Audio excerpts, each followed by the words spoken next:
Di video ini saya akan menjelaskan tentang prosedur ya. Prosedur atau apa saja yang harus dilewati di eh, dalam beracara di pengadilan agama pada umumnya. Eh, yang pertama itu adalah pendaftaran perkara ya. Pendaftaran perkara ini dilakukan oleh penggugat untuk melakukan gugatannya atau menyampaikan gugatannya kepada tergugat. Yang mana gugatan ini akan didaftarkan ke peradilan agama untuk mendapatkan nomor perkara. Setelah itu akan dipanggil penggugat dan tergugatnya setelah mendapatkan nomor perkara. Yang pemanggilannya itu dilakukan oleh jurusita ya, jurusita atau jurusita pengganti. Dilakukan sekurang-kurangnya 3 hari sebelum sidang. Panggilan tersebut sudah sampai kepada yang berperkara atau penggugat dan tergugat tersebut. Nah, setelah keduanya diketemukan di pengadilan tersebut, maka majelis hakim akan melakukan tahap perdamaian atau mediasi kepada penggugat dan tergugat.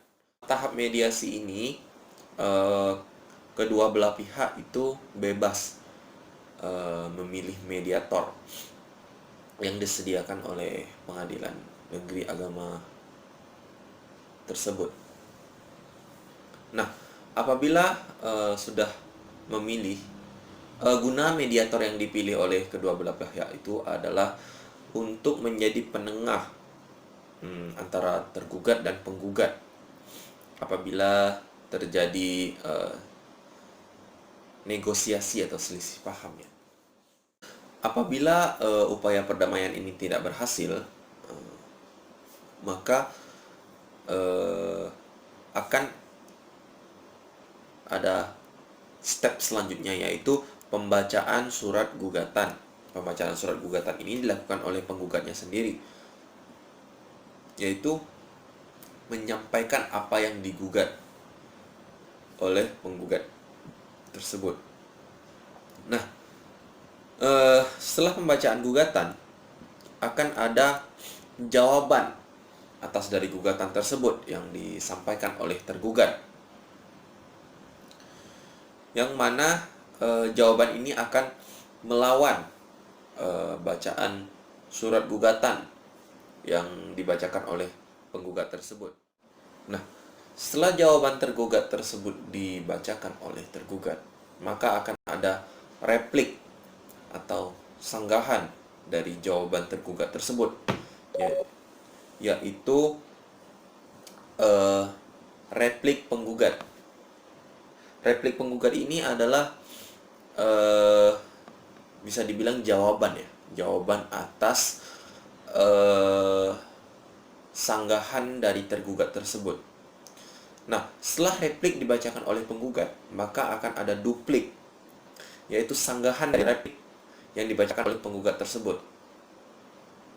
Setelah duplik tergugat dibacakan oleh tergugat, maka akan ada step selanjutnya, yaitu pembuktian ini bisa berupa saksi, surat, atau pembuktian-pembuktian lainnya yang akan disampaikan oleh penggugat dan tergugat. Nah, pembuktian ini nantinya akan diperiksa oleh majelis hakim. Apakah pembuktian ini benar adanya. Nah, setelah tahap pembuktian, maka akan ada tahap kesimpulan para pihak atas peradilan yang mereka jalankan sekarang. Setelah kesimpulan para pihak disampaikan oleh para pihak tersebut, baik tergugat maupun penggugat, maka akan ada musyawarah majelis hakim yang mana akan nantinya mereka mengambil keputusan atas perkara tersebut. Musyawarah itu dilakukan oleh majelis hakim, dan kesimpulannya adalah suara terbanyak dari majelis hakim tersebut. Nah, setelah musyawarah tersebut dilakukan oleh para majelis hakim, tahap selanjutnya adalah putusan hakim, yang mana putusan ini sudah tidak bisa diganggu gugat lagi setelah putusan ini keluar. Tetapi harus berjangka waktu 14 hari. Berjangka waktu 14 hari setelah pembacaan putusan dari majelis hakim ini. Nah, sebelum putusan tersebut inkrah atau berkekuatan hukum tetap selama jangka waktu 14 hari itu, maksud saya setelah 14 hari, majelis hakim membacakan putusan tersebut, tergugat bisa mengajukan banding setelah 14 hari. Pengajuan banding yang dilakukan oleh tergugat bisa ke Peradilan Tinggi Agama, kepada Pengadilan Tinggi Agama untuk mengajukan banding. Nah, itulah tahap-tahap yang dilewati untuk beracara, untuk beracara dalam peradilan agama. Mungkin itu saja yang bisa saya jelaskan di video ini mengenai tata cara pengadilan agama pada umumnya. Sekian dan terima kasih.